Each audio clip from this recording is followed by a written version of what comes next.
നമസ്കാരം. ഓട്ടമത്സരത്തിൽ ഓടി ഏറ്റവും മുമ്പിലെത്തുന്ന ആളാണ് വിജയിക്കുന്നത്. അവനാണ് മിടുക്കനെന്നാണ് പൊതുവേ നമ്മൾ പറയുന്നത്. അതേ ഓട്ടമത്സരത്തിൽ നിരവധി പേര് ഓടിയിട്ട് ഒരാൾ ഏറ്റവും പുറകിലാകും. ആ ആളെ നമ്മൾ ശ്രദ്ധിക്കാറില്ല, അവൻ പരാജിതനാവും.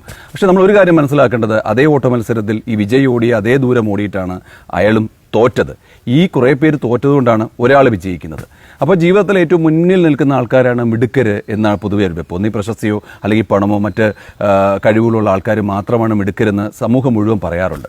എനിക്കും ഇങ്ങനെ ഒരു ചിന്തയുണ്ടായിരുന്നു. സിനിമയൊക്കെ ഷൂട്ട് ചെയ്യുമ്പോഴും അഭിനയിക്കുമ്പോഴും മറ്റാരെങ്കിലും എന്തെങ്കിലും നമുക്ക് ഇഷ്ടമില്ലാത്ത കാണിക്കുമ്പോഴൊക്കെ നമ്മൾ ഭയങ്കരമായിട്ട് പ്രതിഷേധിച്ചിട്ട് നമ്മൾ അവരെ വേദനിപ്പിക്കാറുണ്ട്. അവരുടെ മനസ്സ് വേദനിച്ചാലും നമ്മൾ ശ്രദ്ധിക്കാറില്ല. കാരണം നമ്മളാണല്ലോ മിടുക്കര്, നമ്മളാണല്ലോ സിനിമ ചെയ്യുന്നത്, അഭിനയിക്കുന്നത്, സംവിധാനം ചെയ്യുന്നത്, എഴുതുന്നത്. അപ്പം നമ്മളല്ലേ എല്ലാത്തിനും മുന്നിൽ എന്നൊരു ചിന്ത എനിക്കും ഉണ്ടായിരുന്നു. പക്ഷേ എൻ്റെ ജീവിതത്തെ മാറ്റിമറിച്ച ഒരു സംഭവം ഉണ്ടായി. അതായത് ഒരു സ്ഥലത്ത് ഒരു സാംസ്കാരിക സമ്മേളനത്തിന് സംസാരിക്കാനായിട്ട് എന്നെ വിളിച്ചു. അപ്പം നമ്മളെന്താ ചെയ്യുന്നത്, സദസ്സ് വലുതാണ്, കയ്യിൽ മൈക്കുണ്ടെങ്കിൽ നമുക്ക് ഒരുപാട് കാര്യങ്ങൾ പറയാം. അത് കേൾക്കാൻ ആൾക്കാരുണ്ട്, തിരിച്ചൊന്നും പറയില്ല. അപ്പോൾ പറഞ്ഞു കഴിഞ്ഞാൽ അഭിമാനത്തോട് നമുക്ക് പുറത്തിറങ്ങാം. അപ്പോൾ ആ ഒരു സദസ്സിലെ സംസാരം കഴിഞ്ഞിട്ട് ഞാൻ പുറത്തിറങ്ങിയപ്പോൾ പലരും പറഞ്ഞു നന്നായിരുന്നു സംസാരം. അപ്പോൾ നമുക്ക് അഭിമാനത്തോട് തിരക്കുള്ള ജീവിതമല്ല, നമ്മൾ അടുത്ത സ്ഥലത്തേക്ക് പോവുകയാണ്. അപ്പോൾ ഈ സ്റ്റേജിൽ സംസാരിച്ചുകൊണ്ടിരിക്കുമ്പോൾ ഞാൻ ഒരാളെ ശ്രദ്ധിച്ചിരുന്നു. ആ വേദിയിൽ സദസ്സിലെ ഒരു മൂലയിൽ ഒരു മുഷിഞ്ഞ വസ്ത്രമൊക്കെ എന്നിട്ട് ഒരാൾ നിൽപ്പുണ്ട്. കണ്ടാൽ അത്ര കാഴ്ചക്കൊന്നും അത്ര ഭംഗിയില്ലാത്ത ഒരാൾ. അപ്പം അയാൾ മദ്യപിച്ചുകൊണ്ടെന്ന് നമുക്ക് തോന്നുന്ന പല കാര്യങ്ങളും അയാളുടെ ചേഷ്ടയിൽ നമുക്ക് മനസ്സിലാവും. കൈപൊക്കി കാണിക്കുന്നു, ഒച്ച വെക്കുന്നു. അപ്പോൾ സദസ്സ് പരിപാടി കഴിഞ്ഞ് ഞാൻ പുറത്തേക്ക് ഇറങ്ങിയപ്പം ഇയാൾ എൻ്റെ അടുത്തേക്ക് വന്നു. അപ്പോൾ കമ്മിറ്റിക്കാരൊക്കെ ഉണ്ട്. അയാൾ അടുത്തേക്ക് വന്നിട്ട് പറഞ്ഞു, സാറേ പ്രസംഗം നന്നായിരുന്നു കേട്ടോ എന്ന് പറഞ്ഞു. അപ്പോൾ ഞാൻ പറഞ്ഞു, ഓ താങ്ക് യു സാറേ, എനിക്കൊരു സംശയമുണ്ട്, സാർ ഒന്ന് പറഞ്ഞു തരണം എന്ന് പറഞ്ഞു. അപ്പോൾ ഞാൻ പറഞ്ഞു, എന്ത് സംശയം, എനിക്ക് പോയിട്ട് തിരക്കുണ്ട്. അപ്പം കമ്മിറ്റിക്കാർ പറഞ്ഞു, സാറ് മൈൻഡ് ചെയ്യേണ്ട, അയാൾ വെള്ളവാ. പുള്ളി പറഞ്ഞു, അങ്ങനെ പോകാൻ പറയട്ടെ, എൻ്റെ ചോദ്യത്തിന് മറുപടി തന്നിട്ട് മാത്രം പോയാൽ മതി. കാരണം നിങ്ങൾ മൈക്കിൽ കൂടെ പറയുന്നത് ഞങ്ങളൊക്കെ കേൾക്കണമെന്ന് ആരെങ്കിലും എവിടെയെങ്കിലും എഴുതി വെച്ചിട്ടുണ്ടോ എന്നൊക്കെ ചോദിച്ചു. സ്വാഭാവികമായിട്ടും ഞാൻ കമ്മിറ്റിക്കാരെ തടഞ്ഞു. അയാൾ എന്താണ് ചോദിക്കാൻ പോകുന്നതെന്ന് ഞാൻ ശ്രദ്ധിച്ചു. അപ്പോൾ പുള്ളി പറഞ്ഞത്, സാറ് സ്റ്റേജ് വെച്ച് തത്വമസി എന്നൊക്കെ പറയുന്നത് കേട്ടല്ലോ, എന്താണ് ഈ തത്വമസി? അപ്പോൾ സ്വാഭാവികമായിട്ടും ഒരു സാധാരണ മനുഷ്യൻ മുഷിഞ്ഞ വേഷധാരി എന്താ പറയുന്നത്, നമ്മൾക്ക് ഇഗ്നോർ ചെയ്യുന്ന വ്യക്തിത്വങ്ങൾ നമ്മളോട് ചോദിക്കുമ്പോൾ നമ്മളത് വകവയ്ക്കാറില്ല. അപ്പോൾ ഞാൻ പറഞ്ഞു, അത് പറയാനുള്ളതൊക്കെ ഞാൻ പറഞ്ഞില്ലേ, അല്ല എന്നാലും സാറ് പറ, എന്താണ് തത്വമസി?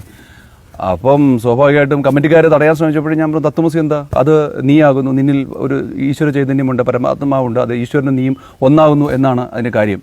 അതൊക്കെ കാര്യമൊക്കെ സാർ എന്ന് വിശദീകരിച്ച് പറ സാറേ. അപ്പം ഞാൻ എന്ത് വിശദീകരിക്കാൻ, ഛന്ദോപനിഷത്തിലാണല്ലോ ആ സംഭവം ഉള്ളത്. ഛന്ദോപനിഷത്തിൽ ഉദ്ദാലകൻ എന്ന് പറയുന്ന അദ്ദേഹത്തിൻ്റെ മകനോട് ഉള്ള സംസാരമാണ് ഈ തത്വമസിയെക്കുറിച്ച് വിശദീകരിക്കുന്നത്. മകനോട് പറഞ്ഞു, തത്വമസി എന്ന് പറഞ്ഞാൽ അത് നീയാകുന്നു എന്ന് പറയുന്നു. അപ്പം മകന് സംശയം വരുന്നു, എങ്ങനെയാണ് മനുഷ്യ ശരീരത്തിൽ പരമാത്മാവ് ഈശ്വരൻ കുടികൊള്ളുന്നതെന്ന് പറഞ്ഞപ്പോൾ അതിന് മറുപടിയായിട്ട് ഉദ്ദാലകൻ പറഞ്ഞു, മകനെ ശ്വേതകേതു നീ പോയിട്ട് കുറച്ച് അഗ്നി കൊണ്ടുവരുമെന്ന് പറഞ്ഞു. അപ്പോൾ ശ്വേതകേതു പോയിട്ട് ഒരു വിളക്ക് കത്തിച്ചുകൊണ്ട് വന്നപ്പോൾ ഉദ്ദാലകൻ പിതാവ് പറഞ്ഞു, ഞാൻ പറഞ്ഞത് അഗ്നി കൊണ്ടുവരാനാണ്, നീ പോയി അഗ്നി കൊണ്ടുവരൂ. അപ്പോൾ മകൻ പോയിട്ട് ഒരു തിരി കത്തിച്ച് കൊണ്ടുവന്നു, ദീപം കൊണ്ടുവന്നു. അപ്പം ഉദ്ദാലകൻ പറഞ്ഞു, അത് നീ പോയി, നിന്നോട് ഞാൻ പറഞ്ഞത് അഗ്നി മാത്രം എടുത്തുകൊണ്ട് വരാനാണ് പറഞ്ഞത്. അപ്പം മകനെ ആകെ ഡിസ്റ്റർബ്ഡ് ആയിട്ട് പുള്ളി പോയൊരു കത്തിക്കൊണ്ടിരുന്ന ഒരു അടുപ്പിൽ നിന്ന് ഒരു കനൽക്കട്ട എടുത്തുകൊണ്ട് അച്ഛനെ കൊണ്ട് കാണിച്ചിരുന്നു, ഇതാണ് അഗ്നി, ഇതല്ലാതെ എങ്ങനെയാണ് അച്ഛാ അഗ്നി കൊണ്ടുവരാൻ പറ്റുന്നതെന്ന് ചോദിച്ചു. അപ്പോൾ അച്ഛൻ പറഞ്ഞു, നിന്റെ ചോദ്യത്തിലുള്ള മറുപടി ഇത് തന്നെയാണ്. ഒരു അഗ്നിക്ക് നിലനിൽക്കണമെങ്കിൽ ഒരു ഉപാധി വേണം. ആ വിളക്കും തിരിയും കനൽക്കട്ടയൊക്കെ വേണം. അതുപോലെ പരമാത്മാവിനെ നിലനിൽക്കണമെങ്കിൽ ഒരു ഉപാധി വേണം. അതാണ് നിന്റെ ശരീരം. നിന്റെ ശരീരത്തിലും ഈ സർവ്വചരാചരങ്ങളിലും നിലനിൽക്കുന്ന അതേ ചൈതന്യമാണെന്ന് പറഞ്ഞു. അതാണ് മറുപടി. അപ്പം ഈ മദ്യപാനി പറഞ്ഞു, അത് കൊള്ളാം സാറേ, അതൊക്കെ നല്ലതാണ്. പക്ഷേ ഈ ഒരു തത്വമസി എന്തുകൊണ്ടാണ് ശബരിമല മാത്രം എഴുതി വെച്ചിരിക്കുന്നത്? ഗുരുവായൂർ എഴുതി വെച്ചുകൂടെ, അല്ലെ പത്മനാഭസ്വാമി ക്ഷേത്രത്തിൽ എഴുതി വെച്ചുകൂടെ, ആറ്റുകാൽ എഴുതി വെച്ചുകൂടെ എന്നൊക്കെ പറഞ്ഞു. ആ ചോദ്യം സ്വാഭാവികമായിട്ടും എന്നെ ഒന്ന് ചിന്തിപ്പിച്ചു. കാരണം അതെനിക്ക് അറിയില്ലായിരുന്നു. കാരണം നമ്മളെല്ലാം വലിയ ജ്ഞാനികളാണെന്ന് പറയുന്നെങ്കിലും അവിടെ നിന്നും ഇവിടെ നിന്നും കേട്ടുന്ന ചെറിയ ജ്ഞാനം കൊണ്ടാണ് നമ്മൾ ഇങ്ങനെയുള്ള സംസാരിക്കുന്നതും പിടിച്ചു നിൽക്കുന്നതും ഒക്കെ. അപ്പോൾ ഞാൻ മിണ്ടിയില്ല. എന്നാൽ ഞാൻ പറഞ്ഞുതരാം സാറേ. സാറ് എന്ത് കണ്ടിട്ടുണ്ടോ, ശബരിമലയിലെ ആചാരം കണ്ടിട്ടുണ്ടോ?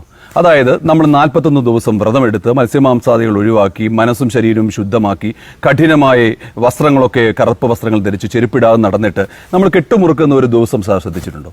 കെട്ടുമുറുക്കുമ്പോൾ നമ്മളെ കെട്ടിനകത്ത് നമ്മൾ വളരെ പവിത്രമായിട്ട് വെക്കുന്ന ഒരു കാര്യം തേങ്ങയാണ്, നെയ്ത്തേങ്ങയാണ്. ഇപ്പോൾ സാറിന് പോകാൻ പറ്റിയില്ലെങ്കിൽ സാറിൻ്റെ ശബരിമലയ്ക്ക് പോകുന്ന ഒരാളുടെ കയ്യിൽ നെയ്ത്തേങ്ങ നിറച്ച് കൊടുത്തയക്കും. അപ്പോൾ നെയ്ത്തേങ്ങ വളരെ പ്രധാനമാണ്. അപ്പോൾ നെയ്ത്തേങ്ങയിൽ എന്താണ്, തേങ്ങ കിഴിച്ചിട്ട് അതിനകത്ത് നെയ്യ് ഒഴിച്ചിട്ട് അടച്ച് മനസ്സുകൊണ്ട് നമ്മൾ ജപിച്ചിട്ട് ഈ നെയ്ത്തേങ്ങ തേങ്ങ ഇരുമുടിക്കെട്ടിനകത്ത് ആക്കിയിട്ടാണ് ആ മലകൾ മുഴുവൻ ചവിട്ടി കഷ്ടപ്പെട്ട് ബുദ്ധിമുട്ടി ക്ഷീണിച്ച് അവശനായിട്ട് നമ്മൾ ശബരിമല ചെല്ലുന്നത്.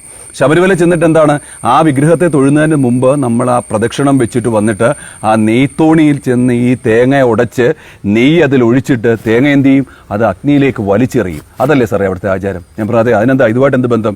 അത് തന്നെയാണ് സാറേ ഈ നെയ്ത്തേങ്ങ എന്ന് പറയുന്നത് നമ്മുടെ ശരീരമാണ്. ഇപ്പോൾ സാറിന് ശബരിമല പോകാൻ പറ്റിയില്ല, മറ്റൊരാളെ കൊടുത്തയക്കുന്നത് തേങ്ങയാണ്, അതായത് സാറിൻ്റെ ശരീരമാണ്. പിന്നെ സാർ ആ തേങ്ങയ്ക്കകത്ത് ഒഴിക്കുന്നത് എന്താണ്? നെയ്യ്. അത് സാറിൻ്റെ മനസ്സാണ്. ഇത് രണ്ടും തേങ്ങ ഒഴിച്ച് നെയ്യ് ആ ഒരു തോണിയിൽ ഒഴിച്ചു കഴിഞ്ഞാൽ അവശേഷിക്കുന്നത് എന്താ സാറേ? ഒന്നുമില്ല സാറേ. അത് തന്നെയാണ് സാർ. എല്ലാം മനസ്സും ശരീരവും മോഹമിച്ച് കഴിഞ്ഞ് ഒന്നുമില്ലാതാണ് ആ വിഗ്രഹത്തിന് മുമ്പിൽ ചെന്നിട്ട് അതും സാറും ഒന്നാണെന്ന് അപ്പോഴേ ചിന്തിക്കാൻ പറ്റൂ. അതാണ് സാർ തത്വമസി. അത് മാത്രമാണ് ശബരിമലയിലെ ആചാരം. സാറിനറിയുമോ? സത്യത്തിൽ ഞാനത് കേട്ടപ്പോഴേ ഞാൻ വല്ലാതെ അങ്ങ് ഷോക്ക്ഡായിപ്പോയി. കാരണം എൻ്റെ ജ്ഞാനം വലുതാണെന്ന് വിചാരിച്ച് ഇതുവരെ ഇരുന്നപ്പോൾ എന്നെ തിരുത്താൻ ഒരു സാധാരണ മനുഷ്യർ കഴിഞ്ഞിട്ടുണ്ടെങ്കിൽ നമ്മളൊന്നും മനസ്സിലാക്കേണ്ടത്, നമ്മളെ നിസ്സാരരായി തള്ളിക്കളയുന്ന ഒരുപാട് പേർക്ക് നമ്മളെ കാട്ടി ജ്ഞാനമുണ്ട്. പക്ഷെ അവർക്ക് കുറച്ച് നടന്നു കയറാൻ എന്തോ ഒരു കാര്യം അത് അവരിൽ ഇല്ലാത്തതുകൊണ്ട്, അതിനർത്ഥം അവരൊരിക്കലും മോശക്കാരല്ല. ഈ ഒരു ചിന്ത എൻ്റെ ജീവിതത്തെ മാറ്റിമറിച്ചു. നമ്മൾ ഓരോരുത്തരും കരുതേണ്ടത്, നമ്മൾ നിസ്സാരമായി കരുതുന്ന എല്ലാവർക്കും നമ്മളെക്കാട്ടി കൂടുതൽ അറിവും ജ്ഞാനവും വിവരവും ഒക്കെയുണ്ട്. ഈ ഒരു കാര്യം എൻ്റെ ജീവിതത്തെ മാറ്റിമറിച്ചു. പിന്നീട് ഞാൻ ഒരാളോടും ദേഷ്യപ്പെടാനോ അല്ലെങ്കിൽ ആരെയും കേൾക്കാതിരിക്കാനോ ശ്രമിച്ചിട്ടില്ല. എല്ലാവരും വലിയവരാണെന്ന് കരുതി തന്നെ ഞാൻ അവർക്ക് എൻ്റെ ജീവിതത്തിൽ നിന്ന് സമയം കൊടുത്ത് ചെവി കൊടുക്കാറുണ്ട്, കേൾക്കാറുണ്ട്. എല്ലാവർക്കും നല്ലത് വരട്ടെ.